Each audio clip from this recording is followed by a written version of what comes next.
Hello बच्चों, क्या आपने कभी सोचा है कि हमारी सेल की जो साइज है वो लगभग 10 माइक्रोन मीटर इतनी होती है और उसके अंदर जो डीएनए पाया जाता है वो कितने का होता है? तो 1.1 मीटर का। हैप्लॉइड कंटेंट ऑफ डीएनए की बात करें तो वो कितना होता है? 1.1 मीटर होता है। यानी कि एक सेल जो कि क्या नहीं होती, आंखों को नहीं दिखती है, उसका डीएनए 1 मीटर लंबा है। और 1 मीटर तो बहुत ज्यादा होता है। और हम जब सेल बनाते हैं तो सेल के अंदर एक छोटा सा न्यूक्लियस बनाते हैं जिसके अंदर ये डीएनए को दिखाते हैं।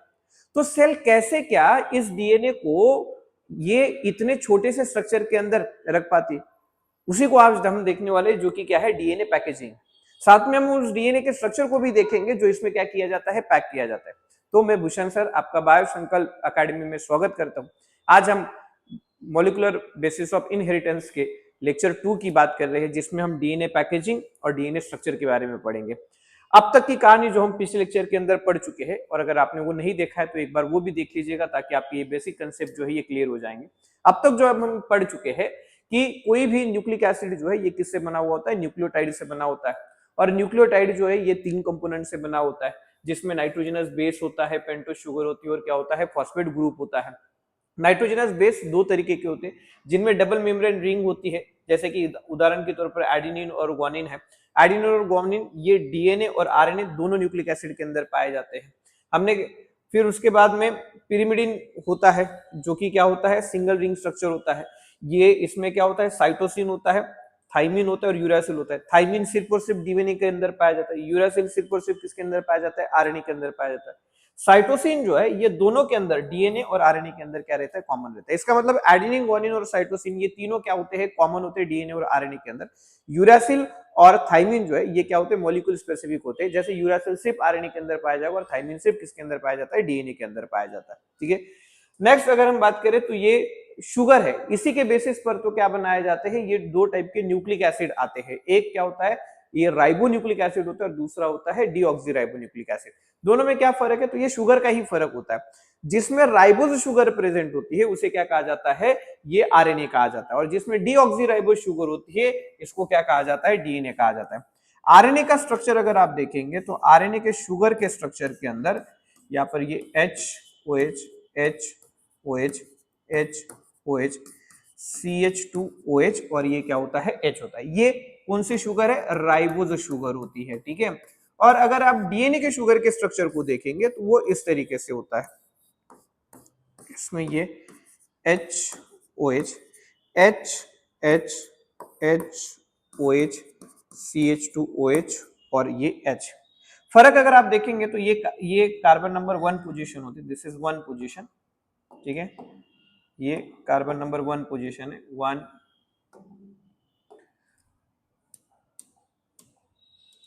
So this is 1, 2, 3, 4 और 5 पोजीशन। दिस इज 1, 2, 3, 4 और ये क्या है, 5th पोजीशन। अब इसको अगर आप देखेंगे, ठीक है, राइबोस का जो सेकंड कार्बन पोजीशन है वहां पर ये OH प्रेजेंट है, जबकि डीऑक्सीराइबोस शुगर के यहाँ पर क्या है, सिर्फ एक हाइड्रोजन होता है। तो इसमें एक ऑक्सीजन क्या होता है, एब्सेंट होता है। बाकी सब स्ट्रक्चर सेम है, वो राइबोस का ही स्ट्रक्चर है, बाकी सब स्ट्रक्चर क्या है, सिमिलर है। बस सेकंड कार्बन पोजीशन पर यहाँ पर ऑक्सीजन होता है तो वहां पर नहीं होता है। तो राइबोस में से एक ऑक्सीजन को रिमूव किया गया। रिमूव करने की प्रोसेस को बायोलॉजी के अंदर डी कहा जाता है। डी मतलब रिमोल, किसका, ऑक्सीजन का रिमूव किया गया है। किससे रिमूव किया गया है, राइबोज शुगर से रिमूव किया गया है, इसीलिए इस शुगर को क्या कहा जाता है, डीऑक्सीराइबोज शुगर कहा जाता है। और इसी से यानी कि अगर आरएनए से आगे जाकर जो न्यूक्लिक एसिड, राइबोज से आगे जाकर जो न्यूक्लिक एसिड बनता है उसे आरएनए कहा जाता है, और डीऑक्सीराइबोज से आगे जाकर जो न्यूक्लिक एसिड बनता है उसे क्या कहा जाता है, डीएनए कहा जाता है। ठीक है, तो यही बात हमने यहाँ पर भी की हुई है कि डीएनए के अंदर डीऑक्सीराइबोज शुगर होती है, आरएनए के अंदर राइबोज शुगर होती है। दोनों के अंदर फर्क क्या होता है, तो सेकंड कार्बन पोजीशन पर डीएनए के अंदर ऑक्सीजन जो है ये एब्सेंट होता है, और वही ये ऑक्सीजन जो है सेकंड कार्बन पोजीशन आरएनए के अंदर राइबोज शुगर के अंदर क्या होता है, प्रेजेंट होता है। थर्ड जो देखा वो हमने फॉस्फेट था, जो कि क्या होता है, ये शुगर को जाकर अटैच होता है। ठीक है, अब बात करते हैं न्यूक्लियोसाइड और न्यूक्लियोटाइड के फॉर्मेशन के बारे में। न्यूक्लियोसाइड क्या होता है, शुगर को फर्स्ट कार्बन पोजीशन पर जब नाइट्रोजनस बेस आकर अटैच होता है तो उसे क्या कहा जाता है, न्यूक्लियोसाइड कहा जाता है। ठीक है, ये हमने पिछले लेक्चर के अंदर भी देखा हुआ है, आप जाकर उस वीडियो के अंदर देख सकते हैं, उसकी लिंक जो आपको डिस्क्रिप्शन बॉक्स के अंदर मिल जाएगी। ठीक है, यहाँ पर ये जो पहला कार्बन होता है, ये 1 2 3 4 और यहाँ पर 5वां कार्बन होता है, तो ये जो पहला कार्बन होता है, इस पहले कार्बन पर क्या अटैच होता है, ये नाइट्रोजनस बेस, या तो adenine, guanine, cytosine, thymine, uracil, ये क्या हो सकता है, अटैच हो सकता है। और इनके बीच में ये जो बॉन्ड होता है, इसे क्या कहा जाता है, एन ग्लाइकोसिडिक। ये नाइट्रोजनस बेस और शुगर के बीच का जो बॉन्ड होता है, इसे एन ग्लाइकोसिडिक बॉन्ड कहा जाता है। ठीक है, एन ग्लाइकोसिडिक बॉन्ड कहा जाता है। ठीक है, अब जो नाइट्रोजनस बेस और शुगर, यानी कि नाइट्रोजनस बेस और शुगर जब अटैच होता है तो इस स्ट्रक्चर को क्या कहा जाता है, न्यूक्लियोसाइड कहा जाता है। अब ये न्यूक्लियोसाइड भी हमने कहा था कि ये इनमें सफिक्स जो है ये अलग अलग लग सकते हैं, डिपेंड करेगा कि ये जो नाइट्रोजनस बेस है ये प्यूरिन अटैच है या पिरिमिडिन अटैच है। ठीक है, अगर प्यूरिन अटैच रहेगा तो जो सफिक्स लगता है वो SINE लगता है, जो पिरिमिडिन अटैच रहता है तो जो सफिक्स लगता है वो DINE सफिक्स लगता है। ठीक है, DINE सफिक्स लगता है। इसीलिए अगर एडेनिन प्लस क्या अटैच, शुगर प्लस, ये शुगर प्लस एडेनिन हो तो फिर इसे एडेनोसिन कहा जाता है, इस तरीके से। और यहां पर अगर मान लीजिए ये शुगर प्लस साइटोसिन है तो इसे जो है ये साइटिडीन कहा जाता है। इसी तरीके से ग्वानिन को अगर शुगर को अटैच हो तो ग्वानोसिन कहा जाएगा, थाइमिन यूरासिल अटैच हो तो उसे क्या कहा जाएगा, यूरिडीन कहा जाएगा। ठीक है, अब इसी न्यूक्लियो, तो इंपॉर्टेंट पॉइंट इसमें, इसी न्यूक्लियोसाइड को आकर क्या अटैच होता है, जब फॉस्फेट ग्रुप अटैच होता है तो अब यानी कि ये 5वीं पोजीशन पर इसको क्या आकर अटैच हो जाएगा, ये फॉस्फेट आकर जब अटैच हो जाता है तो इसे क्या कहा जाता है, न्यूक्लियोटाइड कहा जाता है। ठीक है, अब न्यूक्लियोसाइड प्लस फॉस्फेट ये क्या कहलाएगा, न्यूक्लियोटाइड कहेगा, जिसके अंदर एडेनिन नाइट्रोजनस बेस भी आ जाएगा, पेंटोज शुगर भी आ जाएगी और क्या आ जाएगा, फॉस्फेट ग्रुप भी आ जाएगा। ये तीनों जब एक दूसरे को अटैच हो जाते हैं तो उसे क्या कहा जाता है, न्यूक्लियोटाइड कहा जाता है। तो इंपॉर्टेंट पॉइंट इसमें क्या क्या है, जैसे कि नाइट्रोजनस बेस को शुगर अटैच होगा तो उससे वो कौन सा बॉन्ड होता है, एन ग्लाइकोसिडिक बॉन्ड होता है। शुगर फॉस्फेट जाकर शुगर को अटैच होता है तो ये बॉन्ड कौन सा होता है, फॉस्फोइस्टर बॉन्ड होता है। ठीक है, ये जो शुगर और इसके बीच में ये जो बॉन्ड होगा इसे क्या कहा जाता है, फॉस्फोइस्टर बॉन्ड कहा जाता है। ठीक है, तो ये फॉस्फोइस्टर बॉन्ड का फॉर्मेशन करता है और न्यूक्लियोटाइड आकर एक दूसरे को अटैच होते हैं और ये क्या बनाते हैं, न्यूक्लिक एसिड की या न्यूक्लियोटाइड की चेन बनाते हैं, जिसे क्या कहा जाता है, न्यूक्लिक एसिड कहा जाता है। और ये जो चेन बनाते टाइम पर ये 3 प्राइम टू 5 प्राइम क्या बनाते हैं, फॉस्फोडाइस्टर बॉन्ड बनाते हैं। ठीक है, सो शुगर और नाइट्रोजनस बेस में बॉन्ड बनेगा, ग्लाइकोसिडिक बॉन्ड, फॉस्फेट और शुगर के बीच में बॉन्ड बनेगा, फॉस्फोइस्टर बॉन्ड, और दो न्यूक्लियोटाइड के बीच में जो बॉन्ड बनेगा उसे क्या कहेंगे, फॉस्फोडाइस्टर बॉन्ड कहेंगे। ठीक है, अब पॉलीन्यूक्लियोटाइड चेन का फॉर्मेशन अगर देखें तो पॉलीन्यूक्लियोटाइड चेन के अंदर क्या होता है, शुगर और फॉस्फेट का क्या होता है, बैकबोन होता है। यानी कि इस तरीके से देखिए, ये शुगर है, फिर यहाँ फॉस्फेट होगा, फिर ये शुगर है, फिर यहाँ फॉस्फेट होगा, ये शुगर है, फिर यहाँ पर क्या होगा, फॉस्फेट होगा, इस तरीके से। और शुगर को नाइट्रोजनस बेसेस जो है ये आउटवर्ड पोजीशन में, ये देखिए बेसेस जो है ये आउटवर्ड पोजीशन में होते हैं, यानी कि ये यहाँ पर क्या लगे होंगे, ऐसे नाइट्रोजनस बेसेस आउटवर्ड पोजीशन में क्या लगे हुए थे, नाइट्रोजनस बेसेस जो है ये लगे हुए होते हैं। सो बैकबोन ये जो है, this is and called sugar, ये क्या होता है, शुगर फॉस्फेट बैकबोन इसे कहा जाता है, ये शुगर फॉस्फेट बैकबोन है।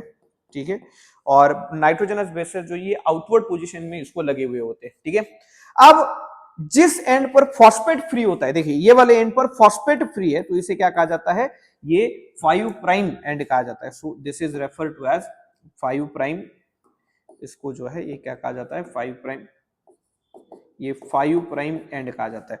और जिस पर क्या होता है, शुगर का फ्री OH ग्रुप होता है उसे क्या कहा जाता है, 3 प्राइम एंड कहा जाता है। ठीक है, ऐसे दो एंड होते हैं, जो कि एक 3 प्राइम एंड होता है जहां पर 3 शुगर के 3 प्राइम पर जो ऑक्सीजन होता है वो अगर फ्री है तो उसे 3 प्राइम एंड कहा जाता है, और शुगर का 5 प्राइम फॉस्फेट अगर फ्री है तो उसे क्या कहा जाता है, 5 प्राइम एंड कहा जाता है। ठीक है, बाकी के 3 प्राइम एंड और 5 प्राइम एंड ये किसमें पार्टिसिपेट कर रहे होते हैं, फॉस्फोडाइस्टर बॉन्ड फॉर्मेशन में क्या कर रहे होते हैं, पार्टिसिपेट कर रहे होते हैं।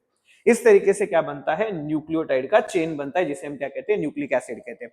सबसे पहली बार न्यूक्लिक एसिड की डिस्कवरी जो है ये किसने की थी? फ्रेडरिक मिशर नाम के साइंटिस्ट थे। इन्होंने हॉस्पिटल से जो घायल लोगों को जिनको सेप्सिस हो जाता है उनको बैंडेज लगाया जाते हैं, तो वो बैंडेज जो है वो उन्होंने क्या करके लाए? कलेक्ट कर लाए, जिस पर पस लगा हुआ था। वो पस उन्होंने वहां से क्या किया? उसका सोल्यूशन बनाया, उसका सस्पेंशन बनाया, उस सस्पेंशन से ल्यूकोसाइट यानी कि डब्ल्यूबीसी सेल्स को क्या किया? आइसोलेट किया, और डब्ल्यूबीसी सेल्स से उन्होंने एक ऐसा सब्सटेंस देखा जो कि क्या है? एसिडिक इन नेचर होता है, तो उसको उन्होंने क्या नाम दिया? न्यूक्लिन ऐसा नाम दिया। ठीक है, 1953 के अंदर पहली बार वॉटसन और क्रिक नाम के साइंटिस्ट थे, इन्होंने ये न्यूक्लिक एसिड के डबल हेलिक्स मॉडल को क्या किया? प्रपोज किया। इन्होंने जो डबल हेलिक्स मॉडल दिया वो रोजालिन फ्रैंकलिन और जो मॉरिस विल्किंसन थे, इनके एक्सरे डिफ्रैक्शन के डेटा को लेकर इन्होंने क्या किया है? ये डबल हेलिक्स मॉडल बनाया हुआ है। यानी कि जो रोजालिन फ्रैंकलिन थी और मॉरिस विल्किंसन थे, ये पहले ही डीएनए के ऊपर क्या कर रहे थे? स्ट्रक्चर के ऊपर काम कर रहे थे। वो एक्सरे डिफ्रैक्शन पैटर्न से ये स्टडी करना चाहते थे कि डीएनए का स्ट्रक्चर कैसा है। ठीक है, लेकिन एक्सरे को बहुत ज्यादा एक्सपोजर होने की वजह से रोजालिन फ्रैंकलिन इनकी डेथ हो गई। बाद में मॉरिस विल्किंसन, वॉटसन क्रिक ने मिलकर उस डेटा को क्या किया? ऑर्गेनाइज किया, एनालाइज किया, और उससे उन्होंने क्या दिया? डबल हेलिक्स मॉडल दिया।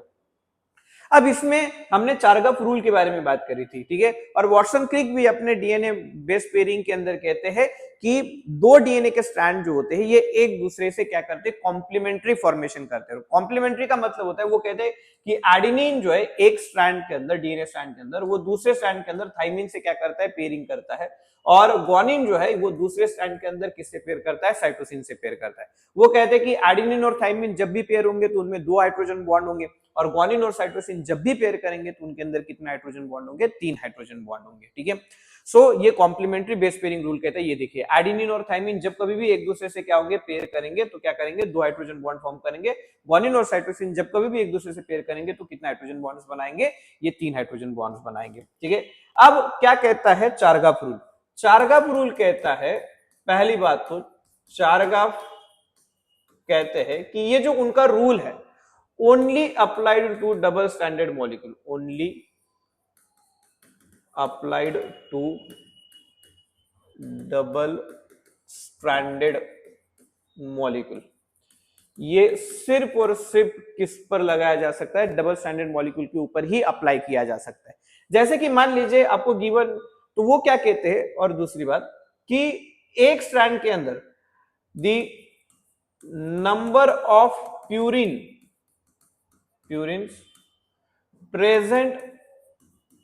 present in one strand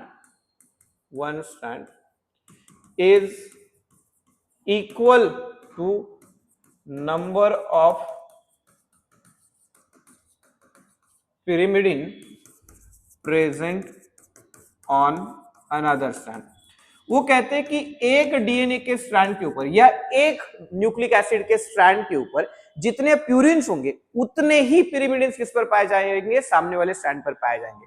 तो वो कहते हैं कि एक स्ट्रैंड के अंदर जितना एडेनिन होगा, सामने वाले स्ट्रैंड पर उतना ही क्या प्रेजेंट होगा? थाइमिन होगा।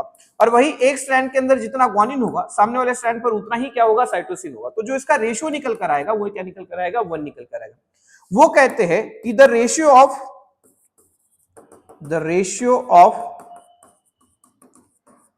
purines to pyrimidine is same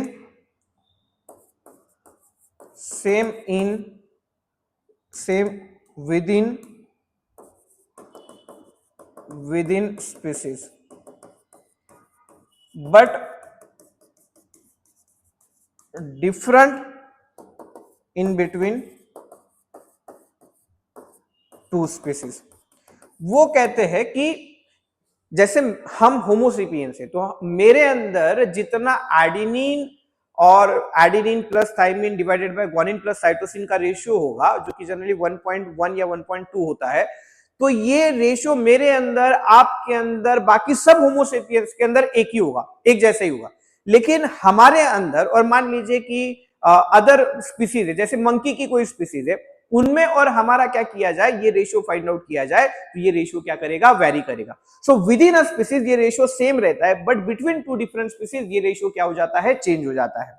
और ये क्या कहते हैं, जैसे क्वेश्चंस यहां से कैसे बनते हैं, जैसे कुछ क्वेश्चंस बने भी हुए, इससे पहले भी मैंने इसी चैनल के ऊपर इसके क्वेश्चंस डाले हुए हैं, आप जाकर शॉर्ट्स वीडियोस में उन क्वेश्चंस को देख सकते हैं, कि जहां पर हमने कहा है कि एक स्ट्रैंड के अंदर, ठीक है, क्वेश्चन क्या है कि वो कह रहा है कि एडेनिन जो है, सपोज एक स्ट्रैंड के अंदर ये 30% है, 30 पर एक, suppose there is a double standard DNA, कोई डबल स्टैंडर्ड डीएनए है जिसके अंदर एडेनिन जो है ये कितना पाया जाता है, 30% पाया जाता है। क्वेश्चन ये है कि बताइए साइटोसिन ये कितना होगा उस डीएनए के अंदर। अब इसके लिए लॉजिक क्या है कि क्या कहता है चार्गब, एक स्ट्रैंड के अंदर जितने एडेनिन होंगे उतने ही दूसरे स्ट्रैंड के अंदर थाइमिन होंगे, जबकि हमें पूछा साइटोसिन है। तो पहले क्या करो, ये निकाल लो कि एक स्ट्रैंड के अंदर जितना एडेनिन होगा उतना ही दूसरे स्ट्रैंड पर थाइमिन होगा। इसका मतलब 30% एडेनिन होगा तो 30% क्या होगा, ये थाइमिन होगा। 30 प्लस 30 कितना हो गया, 60% हो गया, बचा कितना, 40%। अब 40% में एक स्ट्रैंड के ऊपर जितना ग्वानिन होगा दूसरे स्ट्रैंड के ऊपर उतना ही क्या होगा, साइटोसिन होगा। दो बेसिस है, 2 से क्या कर दो, डिवाइड कर दो। तो 40% से 2 से डिवाइड कर देंगे तो पता चलेगा कि एक स्ट्रैंड के अंदर जितना ग्वानिन होगा दूसरे स्ट्रैंड के अंदर उतना ही क्या होगा, साइटोसिन होगा। तो 20% क्या निकल कर आएगा, ग्वानिन निकल कर आएगा, और 20% क्या निकल कर आएगा, साइटोसिन निकल कर आएगा। समझ में आई बात। इसी तरीके से क्वेश्चन जो ये बनाए जाते हैं, बस आपको ये देखना है कि क्या दिया हुआ है, मॉलिक्यूल डबल स्टैंडर्ड या सिंगल स्टैंडर्ड। अगर सिंगल स्टैंडर्ड मॉलिक्यूल के लिए बात कही होगी तो Chargaff rule single standard molecule के लिए अप्लाई नहीं होता है, ठीक है। Now points to be remember, जैसे जो मैंने यहां पर बताया वही चीजें वहां पर है कि purine always pair with pyrimidine, purine हमेशा पिरिमिडिन के साथ में क्या करता है, पेयर करता है। और ये जो है ये एक दूसरे से क्या कर रखते हैं, यूनिफॉर्म डिस्टेंस बनाकर रखते हैं। क्यों यूनिफॉर्म डिस्टेंस बनाकर रखते हैं, देखो नाइट्रोजनस बेसेस एक दूसरे से बीच में हाइड्रोजन बॉन्ड जो है ये फॉर्म कर रहे होते हैं। जो नाइट्रोजनस बेसेस होते हैं वो एक दूसरे के बीच में जो है ये हाइड्रोजन बॉन्ड बना रहे होते हैं। So suppose this is adenine, ये जो है ये एडेनिन का स्ट्रक्चर है, ठीक है, और यहां पर जो है ये थाइमिन का स्ट्रक्चर है, ठीक है। अब अगर ये एडेनिन है और मान लेते कि ये थाइमिन है, जहां पर ये CH3 प्रेजेंट होगा, यहां पर भी ये डबल बॉन्ड O होगा और यहां पर जो है ये NH2 प्रेजेंट होगा। तो देखिए प्यूरिन डबल मेम्ब्रेन रिंग होते हैं, डबल रिंग होते हैं, यहां पर एडेनिन यहां पर थाइमिन है, तो इनके बीच में इतना ये जो दो हाइड्रोजन बॉन्ड बनाता है ये इस तरीके से क्या बनाएगा, ये दो हाइड्रोजन बॉन्ड बनाएगा, यहां पर नहीं बनेगा, एक हाइड्रोजन बॉन्ड इसके बीच में बनेगा, तो ये डिस्टेंस बना रहेगा। मान लीजिए ग्वानिन यहां पर है और साइटोसिन यहां पर है, यहां भी डबल मेम्ब्रेन रिंग है, यहां सिंगल मेम्ब्रेन रिंग है, तो जो डिस्टेंस इनका होगा वही डिस्टेंस इनका होगा, वही डिस्टेंस उसके नीचे का होगा, और इसीलिए दो स्ट्रैंड के बीच में क्या होता है, यूनिफॉर्म डिस्टेंस देखने को मिलता है। समझ में आई बात। नेक्स्ट अगर हम इसमें बात करें तो डीएनए के डबल हेलिक्स स्ट्रक्चर के बारे में अगर हम बात करें तो देखिए डीएनए का जो हेलाइकल फॉर्म होता है वो इस तरीके से, ठीक है। तो बेसिकली दिस यहां से लेकर ये जो यहां तक होता है, this is called one pitch, ठीक है। और ये दो स्ट्रैंड है, एक स्ट्रैंड जो है ये इसका 5 प्राइम एंड होता है, तो दूसरा स्ट्रैंड जो है ये यहां पर इसका 3 प्राइम एंड होगा। तो दूसरा स्ट्रैंड एक एंटी पैरेलल रन करता है, यहां इसका 3 प्राइम है, तो यहां पर इसका क्या होगा, 5 प्राइम होगा, ठीक है। उसके बाद में यहां पर जो है नाइट्रोजन अंदर के साइड में नाइट्रोजनस बेसेस जो है ये एक दूसरे के साथ में क्या कर रहे हैं, पेयर कर रहे होते हैं इस तरीके से, ठीक है। अब देखिए 2 पॉलीन्यूक्लियोटाइड स्ट्रैंड से बना होता है, तो ये डीएनए जो है 2 पॉलीन्यूक्लियोटाइड से बना हुआ है, ठीक है। इसमें शुगर फॉस्फेट का क्या होता है, बैकबोन होता है। तो ये जो आप बाहर के साइड से देख रहे हैं ये क्या है, शुगर फॉस्फेट का बैकबोन, और ये जो अंदर के साइड में है ये क्या होते हैं, नाइट्रोजनस बेसेस होते हैं। सो नाइट्रोजनस बेसेस कहां पर है, इनसाइड में प्रेजेंट होंगे, ठीक है। अब दोनों स्ट्रैंड एक दूसरे को क्या करते हैं, एंटी पैरेलली रन कर रहे होते हैं। देखिए ये एक स्ट्रैंड जो है ये कैसा जा रहा है 5 प्राइम टू 3 प्राइम डायरेक्शन में जा रहा है, तो दूसरा स्ट्रैंड जो है ये 3 प्राइम टू 5 प्राइम डायरेक्शन में उल्टी पोजीशन में जा रहा है। एक इस पोजीशन के अंदर है तो एक इस पोजीशन के अंदर है, ठीक है, तो दोनों एंटी पैरेलल पोजीशन के अंदर जा रहे हैं, ठीक है। So one strand 5 prime to 3 prime होता है, तो दूसरा स्ट्रैंड जो है ये 3 प्राइम टू 5 प्राइम डायरेक्शन के अंदर जा रहा होता है। और ये कैसा होता है, राइट हैंडेड हेलिक्स होता है। ये देखिए इसके जो हेलिक्स है वो राइट साइड के अंदर बने हुए, इसीलिए इसे क्या कहा जाता है, राइट हैंडेड हेलिक्स कहा जाता है। अब इसके जो एक पिच के अंदर, ये इसे कहा जाता है वन पिच। तो ये जो वन पिच होता है या हाइट ऑफ द हेलिक्स होता है, ये कितना होता है, टोटल 3.4 एंगस्ट्रॉम जो है ये इसकी क्या होती है, ये पूरा वन पिच होता है। और वन पिच के अंदर कितने पाए जाते हैं, total 10 base pair, 10 base pair पर क्या होते हैं, पिच होते हैं। एक पिच के अंदर टोटल आप गिनेंगे तो ये 1 2 3 4 5 6 7 8 9 और 10, एक पिच के अंदर कितने बेस पेयर होते हैं, 10 बेस पेयर होते हैं, ठीक है। अब दो न्यूक्लियोटाइड के बीच का डिस्टेंस, दो एडजेसेंट न्यूक्लियोटाइड के बीच का डिस्टेंस, मतलब ये एक न्यूक्लियोटाइड और ये एक न्यूक्लियोटाइड है, तो इन दोनों के बीच का जो डिस्टेंस होता है, इन दोनों के बीच का जो डिस्टेंस है, that distance between adjacent nucleotide, तो बड़ा सिंपल है कि 10 लोगों की चेन है और दो लोगों के बीच का डिस्टेंस यूनिफॉर्म होता है, ठीक है। तो 10 लोगों की चेन कितना है, 3.4 नैनोमीटर होता है, नॉट एंगस्ट्रॉम, सॉरी, 3.4 जो है ये क्या होता है, नैनोमीटर होता है, ठीक है। सो ये 3.4 नैनोमीटर है, ठीक है। और अब बस आपको क्या करना है, इसे 10 से डिवाइड कर दीजिए तो आपको क्या मिल जाएगा, ये इनके बीच का डिस्टेंस मिल जाएगा, जो कि कितना होता है, ये 0.34 नैनोमीटर इतना होता है, ठीक है। अब डीएनए को स्टेबिलिटी देने का काम दो चीजें कर रही होती है, एक तो जो नाइट्रोजनस बेसेस के बीच में हाइड्रोजन बॉन्ड्स होते हैं वो, और दूसरा जो है इसे बेस स्टैकिंग कहा जाता है, कि एक बेस बिल्कुल दूसरे के ऊपर फिट बैठ रहा होता है, जो इसको क्या कर रहा होता है, स्टेबिलिटी देने का काम कर रहा होता है, ठीक है। नेक्स्ट अगर हम बात करें, ये अब अगर हम देखें कि दो तरीके के न्यूक्लिक एसिड होते हैं, एक आरएनए होता है, एक डीएनए होता है। अब जो हम थोड़ा इससे पहले भी बात कर चुके हैं कि आरएनए के अंदर जो है राइबोस शुगर होती है, डीएनए के अंदर डीऑक्सीराइबोस शुगर होती है। दूसरा डिफरेंस हम ये भी देख चुके हैं, डिफरेंस कि आरएनए के अंदर यूरासिल होता है और डीएनए के अंदर क्या प्रेजेंट होता है, थाइमिन प्रेजेंट होता है। और दोनों शुगर्स के बीच में डिफरेंस यही है कि सेकंड प्राइम पोजीशन पर डीएनए के अंदर ऑक्सीजन क्या होता है, एब्सेंट होता है, नो मतलब एब्सेंट है, और यहाँ पर क्या होता है, ऑक्सीजन जो है ये क्या होता है, प्रेजेंट होता है। ये क्या है, बेसिक डिफरेंसेस है डीएनए और आरएनए के बीच के, ठीक है। अब जो आपको पता होने चाहिए चीजें कि जो क्वेश्चन जिनसे बन सकता है, जैसे कि डीएनए किसने डिस्कवर किया था, तो फ्रेडरिक मिशर ने डिस्कवर किया था। कहां से किया था, पर्सेल से किया था। डबल हेलिकल स्ट्रक्चर किसने दिया है, वाटसन और क्रिक ने दिया है 1953 के अंदर। कैसे दिया था, तो जो एक्सरे डिफ्रैक्शन पैटर्न मिला था रोजालिंड फ्रैंकलिन और मॉरिस विल्किंसन को, उनका डेटा एनालाइज कर मिला था। चार्गाफ रूल क्या कहता है कि एक स्ट्रैंड के अंदर जितने प्यूरिन होते हैं, दूसरे स्ट्रैंड के अंदर उतने ही क्या होते हैं, पिरिमिडिन होते हैं। और ये जो रेशियो होता है ये with in a species same होता है, बिटवीन अ स्पीसीज क्या होता है, डिफर करता है। एडेनिन और थाइमिन के बीच के कितने हाइड्रोजन बॉन्ड होते हैं, 2 हाइड्रोजन बॉन्ड होते हैं। ग्वानिन और साइटोसिन के बीच में कितने हाइड्रोजन बॉन्ड होते हैं, 3 हाइड्रोजन बॉन्ड होते हैं। और एक पीच के अंदर कितने बेस पेयर होते हैं, तो हमने कहा कि 10 बेस पेयर होते हैं। और एक पीच की हाइट कितनी होती है, तो 3.4 नैनोमीटर इतनी होती है। इसी वजह से दो न्यूक्लियोटाइड के बीच का डिस्टेंस जो होता है ये कितना होता है, 0.34 नैनोमीटर होता है, क्योंकि हमने क्या किया, अगर एक पीच का टोटल हाइट 3.4 है और एक पीच के अंदर 10 बेस पेयर आ रहे हैं, तो क्या हो जाएगा आपको, ये 10 बेस पेयर है और ये नैनोमीटर के अंदर हाइट है, तो ये कितना होगा, 0.34 नैनोमीटर पर क्या आ जाएगा, बेस पेयर आ जाएगा, ठीक है। डीएनए जो होता है ये राइट हैंडेड हेलिक्स होता है और ये क्या होता है, एंटी पैरेलल होता है, दोनों स्ट्रैंड एक दूसरे को ऑपोजिट डायरेक्शन में रन कर रही होती है।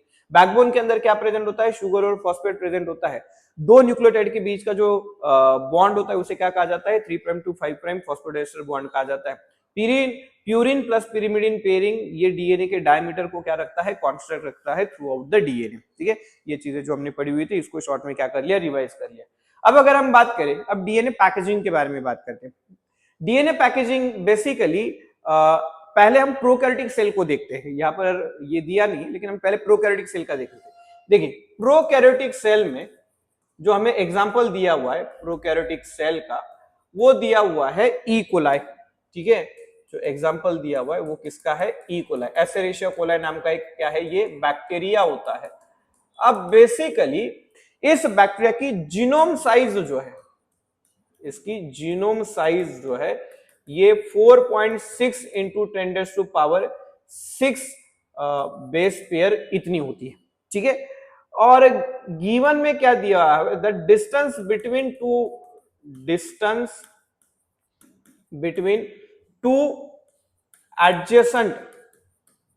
एडजेसेंट न्यूक्लियोटाइड ये कितना होता है, तो 3.34 नैनोमीटर इतना होता है। बस अब आप क्या करो, दोनों की इसको क्या करा दो, मल्टीप्लाई करा दो। ये बिल्कुल वैसा ही होता है जैसे मान लीजिए कि मैंने कहा कि 10 लोगों की, या फिर मैंने कहा आपको कि 10 मीटर की चेन है, ठीक है, और 2 लोगों के बीच में 1 मीटर का डिस्टेंस है, तो आप क्या करोगे, तो 10 मीटर की चेन को अगर सब में एक ही तरीके का डिस्टेंस है तो 1 से क्या कर दोगे, मल्टीप्लाई कर दोगे। इसी तरीके से यहां पर हमें पता चला कि ये इतने लोग हैं और इतने 2 लोगों के बीच में कॉमन डिस्टेंस होता है, तो उसे क्या कर दो, मल्टीप्लाई कर दो। सो this is 4.6 into 10⁻⁶ multiplied by 0.34 into क्या आ जाएगा, ये 0.34 जो दिया हुआ है, ठीक है। इसको नैनोमीटर जो होता है इसको हम क्या लिख सकते हैं, 10⁻⁹ मीटर ऐसा लिख सकते हैं, ठीक है। अब क्या करिए, ये माइनस इसको 4.6 और थोड़ा आसानी के लिए हम क्या कर रहे हैं, यहां पर जो है मल्टीप्लाइड बाय 0.34 जो है इसको क्या कर रहे हैं, मल्टीप्लाई कर रहे हैं, और ये पावर्स को थोड़ा साइड में ले लेते हैं, 10⁶, और ये जो है ये क्या आएगा, 10⁻⁹ मीटर आ जाएगा, ठीक है। अब अगर इनको हमने सॉल्व किया तो सॉल्व करने पर हमें पता चलता है कि 4.6 और 0.34 जो होता है, इसका 4.6 और 0.34 का मल्टीप्लीकेशन जो है ये 1.564 इतना आता है, ठीक है। तो इनका जो मल्टीप्लीकेशन है ये 1.564 इंटू पावर्स, जब मल्टीप्लीकेशन के अंदर होती है तो उनका डायरेक्टली क्या किया जा सकता है, सब्सट्रैक्शन किया जा सकता है। 6 - 9 जो है ये कितना आएगा, -3, ये क्या आएगा, मीटर आएगा। तो यहां से पता चल -3 कितना होता है, मिली होता है, तो बेसिकली ये क्या हो जाएगा, 1.5 मिलीमीटर इतना हो जाएगा। एक इकोलाई बैक्टीरिया की सेल ये बेसिकली 0.5 to 3 माइक्रोमीटर के बीच में रेंज करती।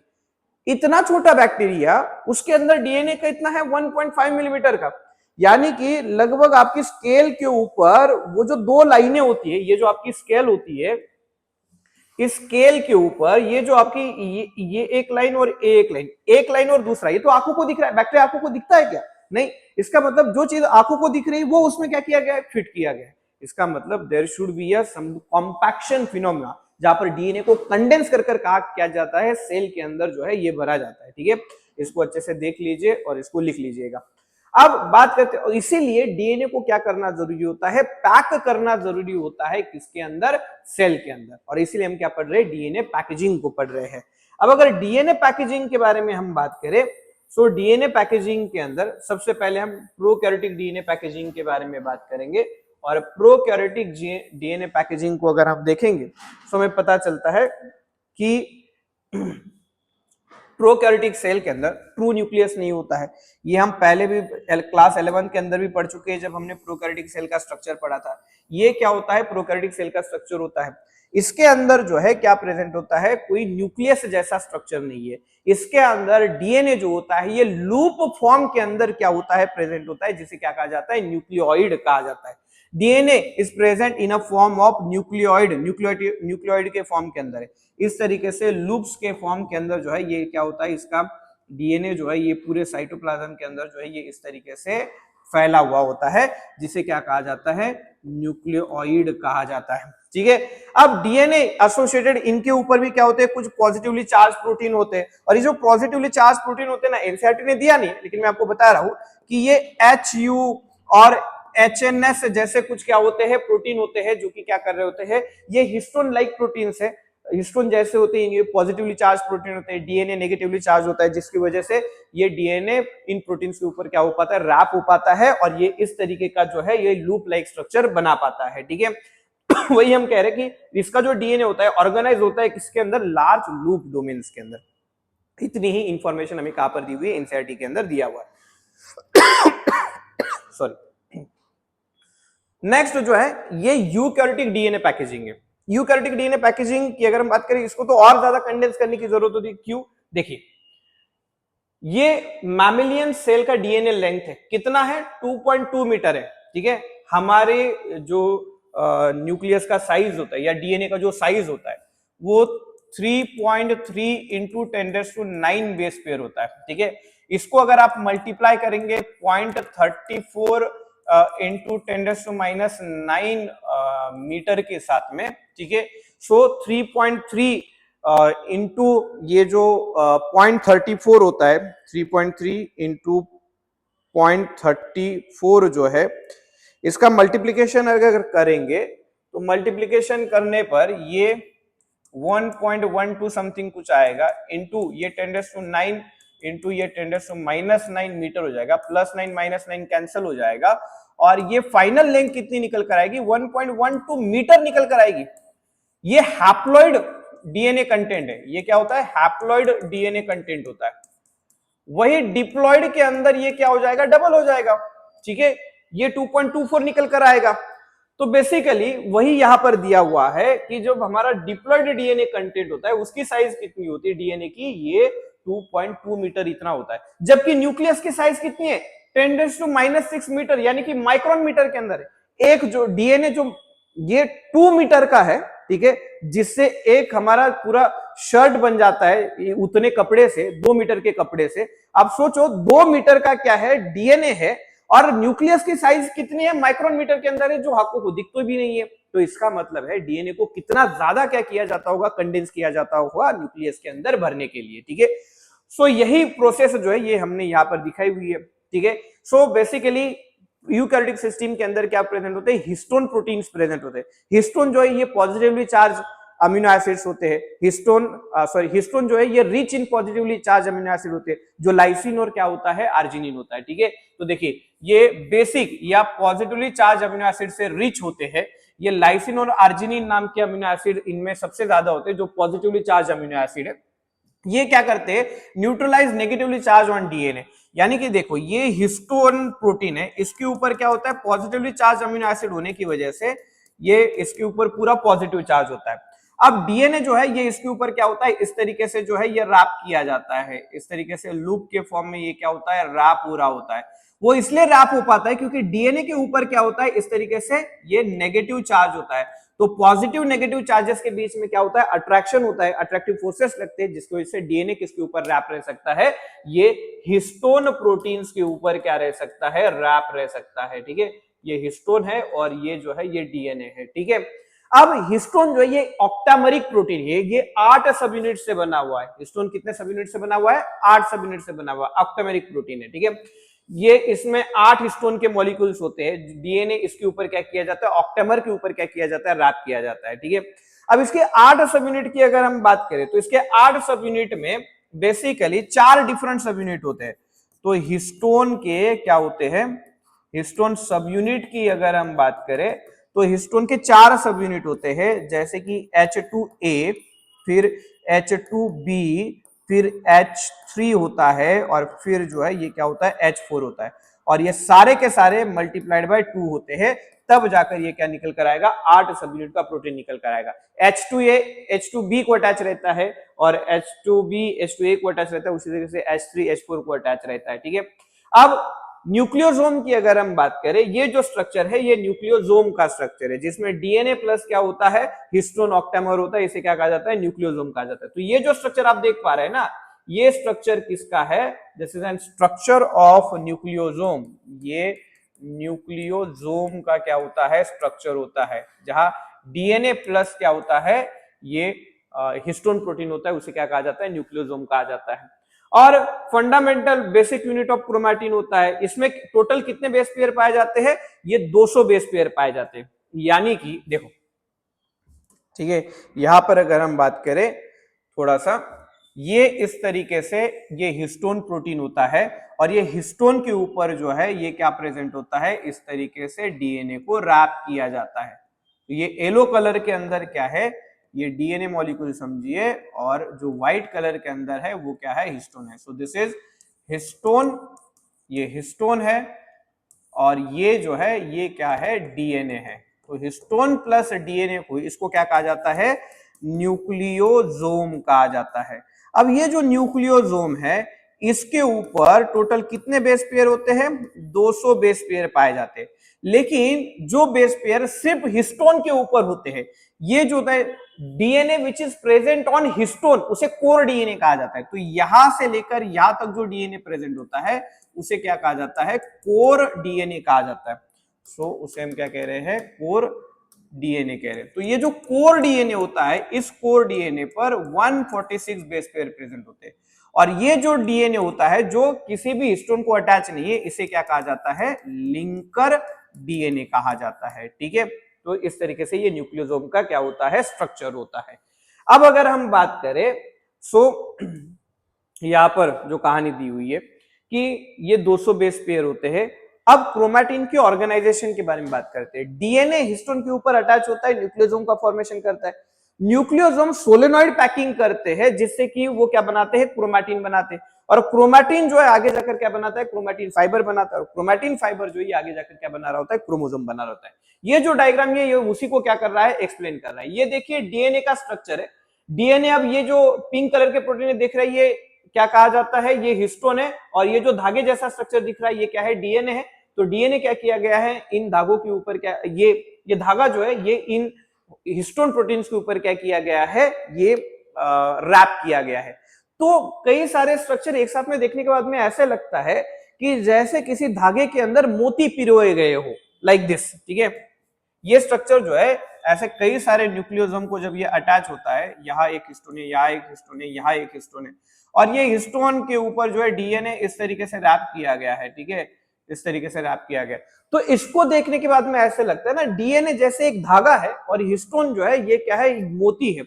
तो ये कैसा स्ट्रक्चर नजर आता है कि कोई विड्स है। ठीक है, ये स्ट्रिंग के ऊपर क्या किए गए हैं, पिरोए गए हैं।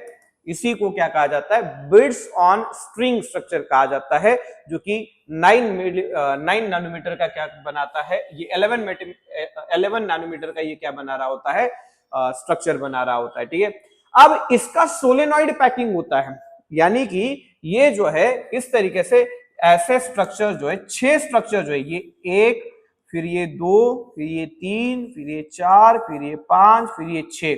ठीक है, देखिए ये इस तरीके से जो है ये ऐसे क्या किया जाएगा, इनको अरेंज किया जाएगा। फिर ये नीचे के साइड से घूमेगा, यानी कि एक सर्कल कंप्लीट हुआ, फिर दूसरा सर्कल होगा, फिर तीसरा सर्कल होगा, फिर चौथा सर्कल होगा। इस तरीके की पैकिंग को क्या कहा जाता है, सोलेनॉइड पैकिंग कहा जाता है।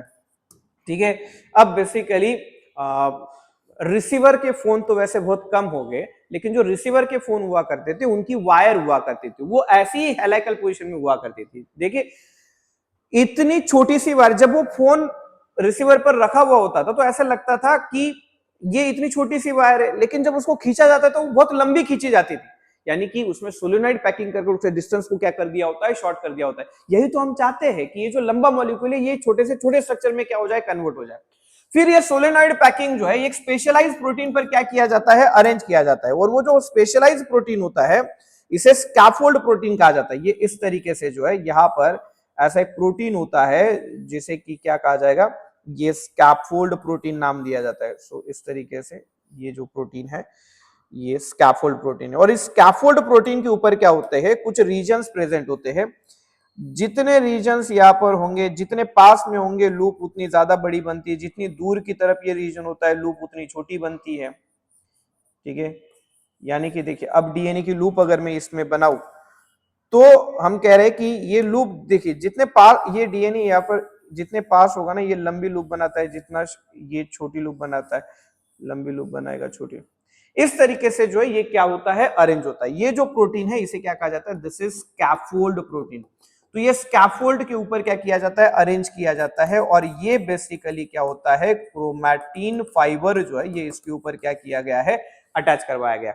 जब ये स्ट्रक्चर को थोड़ा हम ब्रॉड पर्सपेक्टिव से देखते हैं ना, ब्रॉड लेवल पर देखते हैं, तो हमें पता चलता है कि भाई ये जो है ना एक्चुअल में, ठीक है, ये इस तरीके का दिखता है, दूसरी साइड से भी इसी तरीके से लूपिंग हुआ रहता है। तो ये जो स्ट्रक्चर है ना, ये जैसे पुराने जमाने में लैंप हुआ करता था, उसकी जो कांच आती थी ना, उसका अंदर का हिस्सा साफ नहीं कर पाते, तो उसके लिए एक ब्रश आता था जिसको दोनों साइड से ब्रिस्टल हुआ करते थे, तो वो ब्रिस्टल से उसको कांच को क्या किया जाता, साफ किया जाता था। वो लगभग ऐसा ही दिख रहा है, इसीलिए इसको लैंप ब्रश क्रोमोसोम भी कहा जाता था, ठीक है।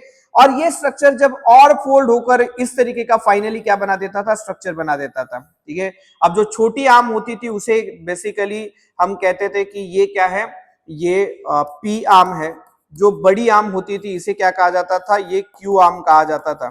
ये जो कंस्ट्रिक्शन होता है इसे प्राइमरी कंस्ट्रिक्शन या फिर इसे क्या कहा जाता है, सेंट्रोमियर कहा जाता है। लगभग इसी की जैसी एक और कॉपी अगर इसको अटैच हो जाए तो फिर ये इस तरीके के स्ट्रक्चर का क्या कर देता है, फॉर्मेशन कर देता है, और ऐसे स्ट्रक्चर को क्या कहा जाता है, सिस्टर क्रोमैटिड कहा जाता है। और ये जो सिंगल स्ट्रक्चर होता है इसे क्या कहा जाता है, क्रोमैटिड कहा जाता है, ठीक है। तो इस तरीके से जो है इसमें क्या कर रहा होता है, पैकेजिंग हो रहा होता है। अब क्रोमैटिड भी क्रोमोसोम होता है और सिस्टर क्रोमैटिड भी क्या होता है, क्रोमोसोम होता है। क्रोमैटिड वाला स्ट्रक्चर जो है ये आपको G1 फेज के अंदर देखने को मिलेगा, और जो सिस्टर क्रोमैटिड वाला फेज होता है वो आपको G2 फेज के अंदर देखने को मिलेगा, वो वाली यानी कि M फेज के अंदर, बेसिकली G2 में भी नहीं, M फेज के अंदर देखने को मिलेगा सिस्टर क्रोमैटिड वाली फॉर्म, जब वो क्या हो जाता है, कंडेंस हो जाता है। तो इस तरीके से जो है ये क्या किया जाता है, डीएनए का पूरा पैकेजिंग किया जाता है। इसकी लेंथ इतनी शॉर्ट कर दी जाती है, ठीक है। सो यहां पर जो है ये देखिए, ये 2 नैनोमीटर की लेंथ लेकिन बहुत बड़ी है, 2 मीटर की है, 2.2 मीटर की है, फिर 11 नैनोमीटर का किया जाता है, फिर फोल्ड कर ये 30, इसकी साइज बढ़ रही है 30 नैनोमीटर का, लेकिन लेंथ कम हो रही है। फिर ये 300 नैनोमीटर का हुआ, जो कि क्या होता है, क्रोमैटिड वाली फॉर्म होती है। ये कंडेंस और कंडेंस होता है क्रोमोसोम वाली फॉर्म में, यानी कि वो क्रोमैटिन वाली फॉर्म में कन्वर्ट होता है, जिसे क्या कहा जाता है, ये 700 नैनोमीटर, और फिर 1400 नैनोमीटर की फॉर्म बनकर जो है ये सिस्टर क्रोमैटिड वाली फॉर्म बनकर क्या होती है, रेडी होती है। ये जो 700 नैनोमीटर की होती है ये क्या होती है, ये सिंगल क्रोमैटिड होता है, और ये जो है ये क्या होता है, सिस्टर क्रोमैटिड होता है। इस तरीके से क्या किया जाता है, डीएनए का फोल्डिंग कर जो मीटर्स में था उसको किस में लेके आते हैं, नैनोमीटर्स के अंदर लेकर आते हैं। समझ में आई बात। इसमें हिस्टोन प्रोटीन्स के अलावा कुछ और प्रोटीन्स भी होते हैं जो कि मदद करते हैं, जैसे कि यहां पर देखो ये स्कैफोल्ड प्रोटीन है, जो कि क्या कर रहा है, ये काम कर रहा होता है, डीएनए को कंडेंस करने में क्या कर रहा होता है, मदद कर रहा होता है। उसी तरीके से डीएनए पॉलीमरेज भी है, और H1 हिस्टोन होता है, ये भी क्या करता है, इसमें रोल प्ले करता है। H1 हिस्टोन क्या करता है, ये जो डीएनए इसके ऊपर रैप हुआ ना, तो रैप हुए डीएनए को इसके ऊपर रैप रखने का क्या करता है, काम करता है। यानी कि ये इस तरीके से जो है एक हिस्टोन प्रोटीन लगता है, जिसे क्या कहा जाता है, ये H1 हिस्टोन कहा जाता है। हिस्टोन ये कोर हिस्टोन का, H1 हिस्टोन कोर हिस्टोन का पार्ट नहीं है, वो किसका पार्ट है, वो सिर्फ उसको क्या कर रखता है, अटैच करवाने कर रखने का क्या करता है, काम करता है। इसीलिए वो किस में आता है, ये नॉन हिस्टोन क्रोमोसोमल प्रोटीन्स के अंदर आता है। स्कैफोल्ड हो गया, H1 हिस्टोन हो गया, डीएनए पॉलीमरेज, ये सब किस में आते हैं, नॉन हिस्टोन क्रोमोसोमल प्रोटीन्स के अंदर आते हैं। ये क्या करते हैं, डीएनए को हायर ऑर्डर में पैकिंग कराने में क्या करते हैं, मदद करते हैं, और साथ में क्रोमोसोम के कंडेंसेशन में ये क्या कर रहे होते हैं, मदद कराने का जो है ये काम कर रहे होते हैं, ठीक है। अब अगर हम फैक्ट्स के बारे में बात करें जो हमने पूरे चैप्टर के अंदर पढ़ा, या पूरे इस टॉपिक के अंदर पढ़ा, कि डिप्लॉयड मैमिलियन जो ह्यूमन का डीएनए होता है उसकी लेंथ कितना होता है, 2.2 मीटर होता है। Packaging unit, single packaging unit को क्या कहा जाता है, न्यूक्लियोसोम कहा जाता है। न्यूक्लियोसोम के अंदर क्या होता है, हिस्टोन और डीएनए होता है। हिस्टोन कैसा प्रोटीन होता है, ऑक्टेमेरिक प्रोटीन होता है। इसके अंदर कितने सब यूनिट होते हैं, 8 सब यूनिट होते हैं। हिस्टोन ये कौन सा अमीनो एसिड से रीच होते हैं, ये पॉजिटिवली चार्ज अमीनो एसिड से रीच होते हैं, जो कि कौन सा होता है, लाइसिन और आर्जिनिन होता है।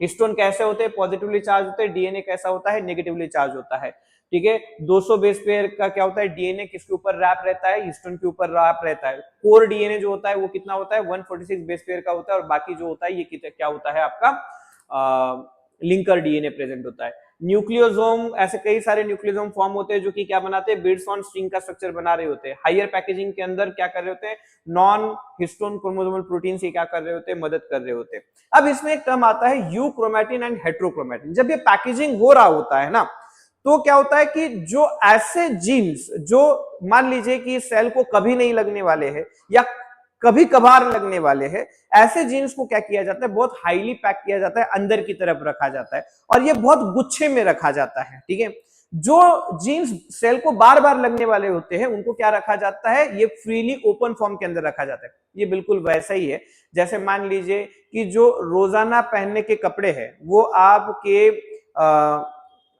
जो अलमारी होगी उसके अंदर होंगे, वो आप ऐसी जगह पर रखेंगे जहां इजीली एक्सेसिबल है।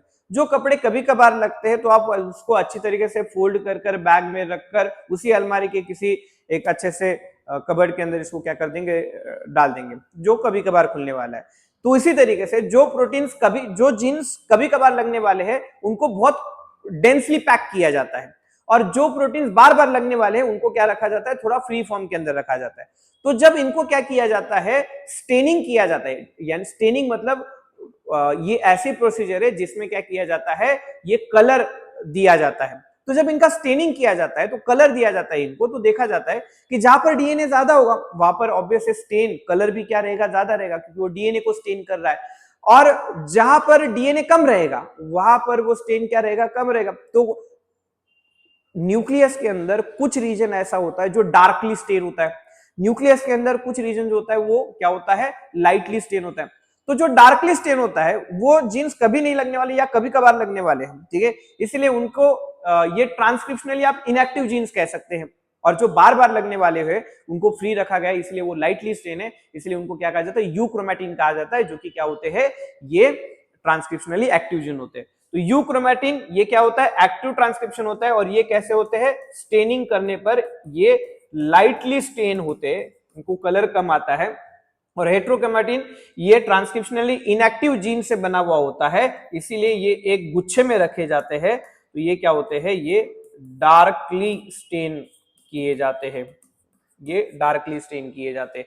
Prokaryotic DNA is present in the nucleoid form, जो फ्री लूप फॉर्म के अंदर क्या रहता है, अरेंज रहता है। ठीक है, so this was about the DNA structure and packaging. अगर वीडियो आपको अच्छा लगा हो तो लाइक करिए और ज्यादा से ज्यादा अपने दोस्तों के साथ में शेयर करिए।